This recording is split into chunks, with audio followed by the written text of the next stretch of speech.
नमस्कार दोस्तों, आप लोगों का बहुत बहुत स्वागत है आपके अपने यूट्यूब चैनल पर।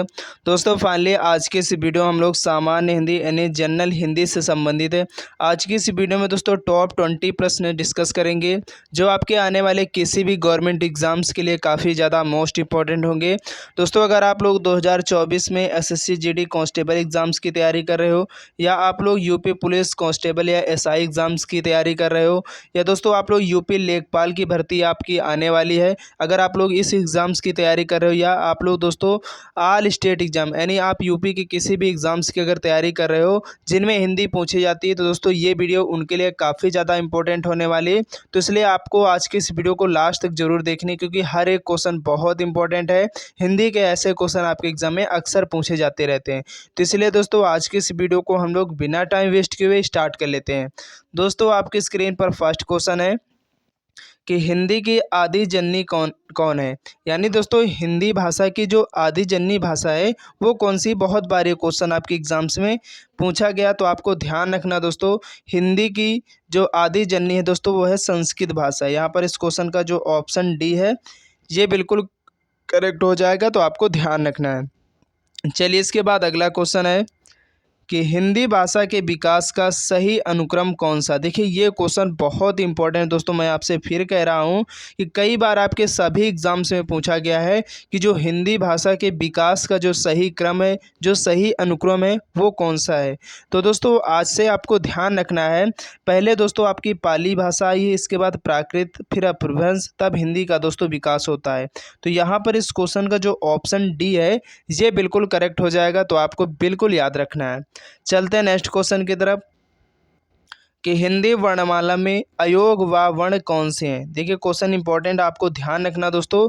हिंदी वर्णमाला की अगर बात करें दोस्तों, यहाँ पर जो दो अयोग व हुए तो वो कौन कौन से दो अयोग व हैं।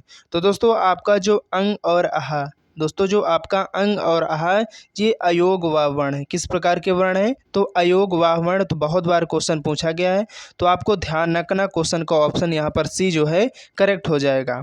चलिए इसके बाद अगला क्वेश्चन है कि निम्न में से अल्प प्राण वर्ण कौन सा है। इनमें से दोस्तों आपको बताना है कि अल्प प्राण कौन से हैं। देखिए आप लोगों को दोस्तों पढ़ा होगा, आपके जैसे मैं आपको एक लाइन लिख रहा हूँ, क ख ग घ और अंग, आपके 5 लाइन होती हैं। यानी ये आपकी फर्स्ट हो गई, ये आपकी सेकंड हो गई, ये आपकी थर्ड हो गई, ये आपकी फोर्थ हो गई और ये आपकी फिफ्थ हो गई। ठीक है, तो यहाँ पर दोस्तों आपसे पूछ रहा, आज से आपको ध्यान रखना है, यहाँ आपसे पूछा जा रहा है कि इनमें से कौन से वर्ण जो है अल्प प्राण है। तो दोस्तों आपको इसी प्रकार जब आपके एग्जाम में यहाँ से क्वेश्चन पूछे तो इसी प्रकार दोस्तों आपको पहली लाइन लिख लेना है। तो अब आपको ध्यान रखना दोस्तों, पहला अल्प प्राण, ठीक है, दूसरा महाप्राण, फिर तीसरा अल्प प्राण, और चौथा महाप्राण, और पांचवा अल्प प्राण। यानी दोस्तों ध्यान रखना, वर्ग का दोस्तों पहला, तीसरा और पांचवा जो वर्ण हो गए वो कैसे होंगे, वो अल्प प्राण के अंदर, यानी आ से अल्प प्राण, मा से महाप्राण। तो आपको दोस्तों ध्यान रखना, इसी प्रकार लिख लेना। आपके एग्जाम में यहाँ से क्वेश्चन जरूर पूछा जाता है, तो आपको का वाली लाइन जो है अंगा तक लिख लेना, इस तरह नंबरिंग कर लेना है। तो आपको पहले अल्प प्राण आएगा, फिर महाप्राण आएगा, फिर अल्प प्राण आएगा, फिर महाप्राण, फिर इसके बाद अल्प प्राण। तो वर्ग का दोस्तों पहला, तीसरा और पांचवा जो वर्ण होता है वो किस प्रकार के वर्ण होते हैं, तो वो अल्प प्राण होते हैं। और इसके बाद अगर महाप्राण की बात करें तो वर्ग का दूसरा, चौथा, यानी दूसरा और जो चौथा वर्ण होंगे वो आपके महाप्राण के अंतर्गत आते हैं। तो मैं उम्मीद है कि दोस्तों आप लोगों को ये पॉइंट समझ में आ गया होगा। तो यहाँ पर दोस्तों आपसे पूछा जा रहा अल्प प्राण, तो देखिए का आपके पहला वर्ण हो गया और गा आपका तीसरा, तो यहाँ पर अल्प प्राण के अंतर्गत पहला और तीसरा ही आते हैं। तो यहाँ पर इस क्वेश्चन का जो ऑप्शन ए है ये बिल्कुल करेक्ट हो जाएगा। ठीक है, चलिए इसके बाद हम लोग नेक्स्ट क्वेश्चन की तरफ बढ़ेंगे, और नेक्स्ट क्वेश्चन है कि हिंदी में मूलतः वर्णों की संख्या कितनी होती है। तो आपको ध्यान रखना दोस्तों, हिंदी में जो मूलतः वर्णों की संख्या है वो कितनी है, तो दोस्तों वो है आपकी 52। यहाँ पर क्वेश्चन का ऑप्शन जो सी है ये बिल्कुल करेक्ट हो जाएगा।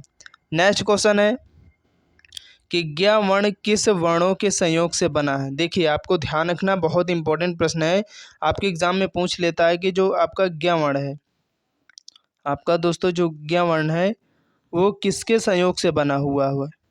तो आज से आपको नोट करना दोस्तों, इसमें आधा आपका जा होता है प्लस आपका इया होता है, ठीक है। तो ये इस दोनों के योग से बना, तो यहाँ पर ये ऑप्शन में किस में मिल रहा है, तो ऑप्शन डी यहाँ पर जो है ये करेक्ट हो जाएगा, ठीक है। चलिए इसके बाद अगले क्वेश्चन की तरफ बढ़ेंगे, और नेक्स्ट क्वेश्चन है दोस्तों आपकी स्क्रीन पर कि इनमें से संयुक्त व्यंजन कौन सा है। आपको यहाँ से बताना दोस्तों संयुक्त व्यंजन इनमें से कौन से हैं आपके। देखिए क्वेश्चन बहुत बार पूछा गया। पहली बात तो अगर बात करें संयुक्त व्यंजन की, ये दोस्तों कितने होते हैं आपके, 4 होते हैं। अगर बात करें दोस्तों 4 कौन कौन से होते हैं आपके, तो ये भी याद रखना क्योंकि क्वेश्चन पूछा जाता है। तो आपके ये 4 होते हैं, आप लोग नोट कर लीजिएगा। तो दोस्तों आपके छा छत्री हो गया, त्रिशूल हो गया, छत्रज्ञ। तो दोस्तों ये आपके 4 होते हैं, ठीक है, ये आपके 4 होते हैं, तो इनको याद रखना है।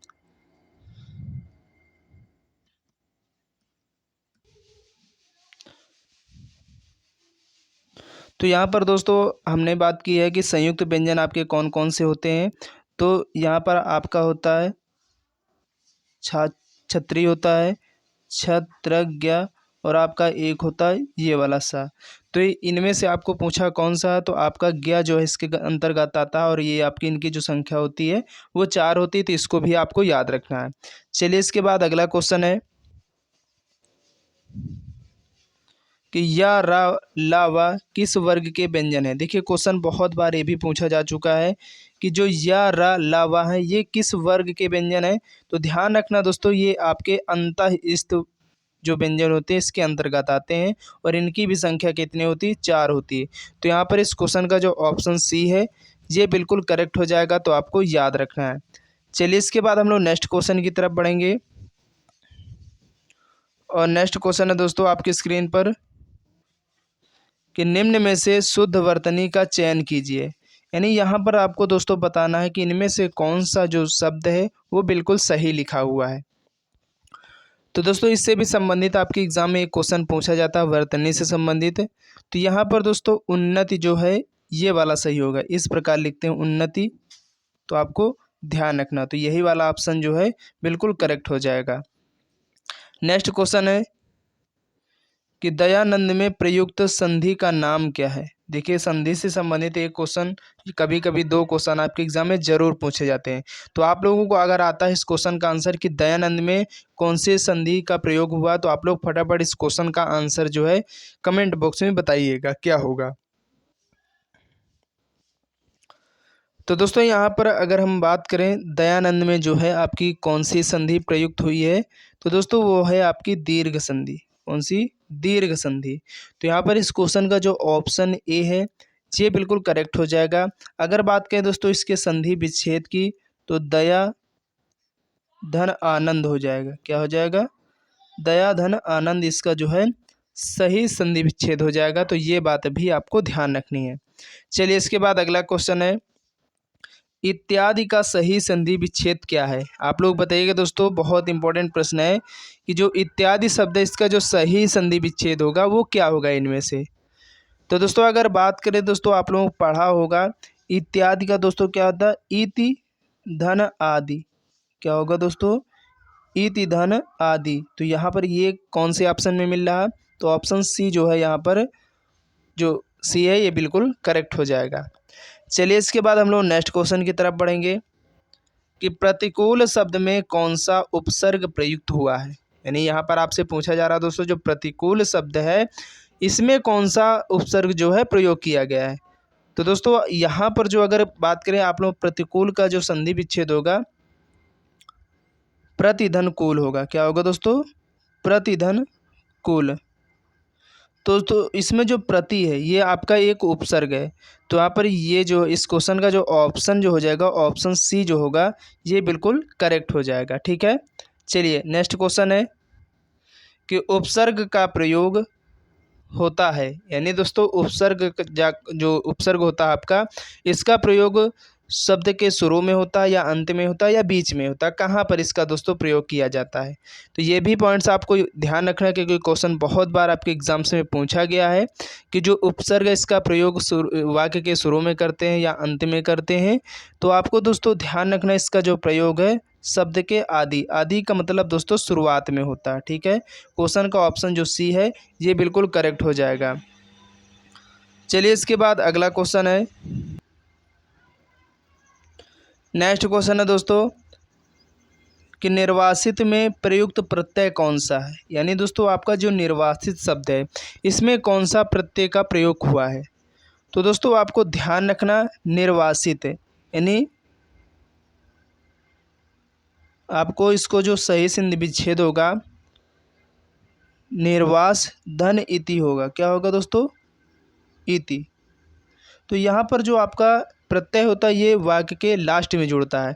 तो यहाँ पर दोस्तों कौन से प्रत्यय का यूज हुआ, तो आपको याद रखना है ईत प्रत्यय। कौन सा, ईत प्रत्यय। ठीक है, इति नहीं दोस्तों, यहाँ ईत होगा। तो यहाँ पर इस क्वेश्चन का जो ऑप्शन सी है ये बिल्कुल करेक्ट हो जाएगा।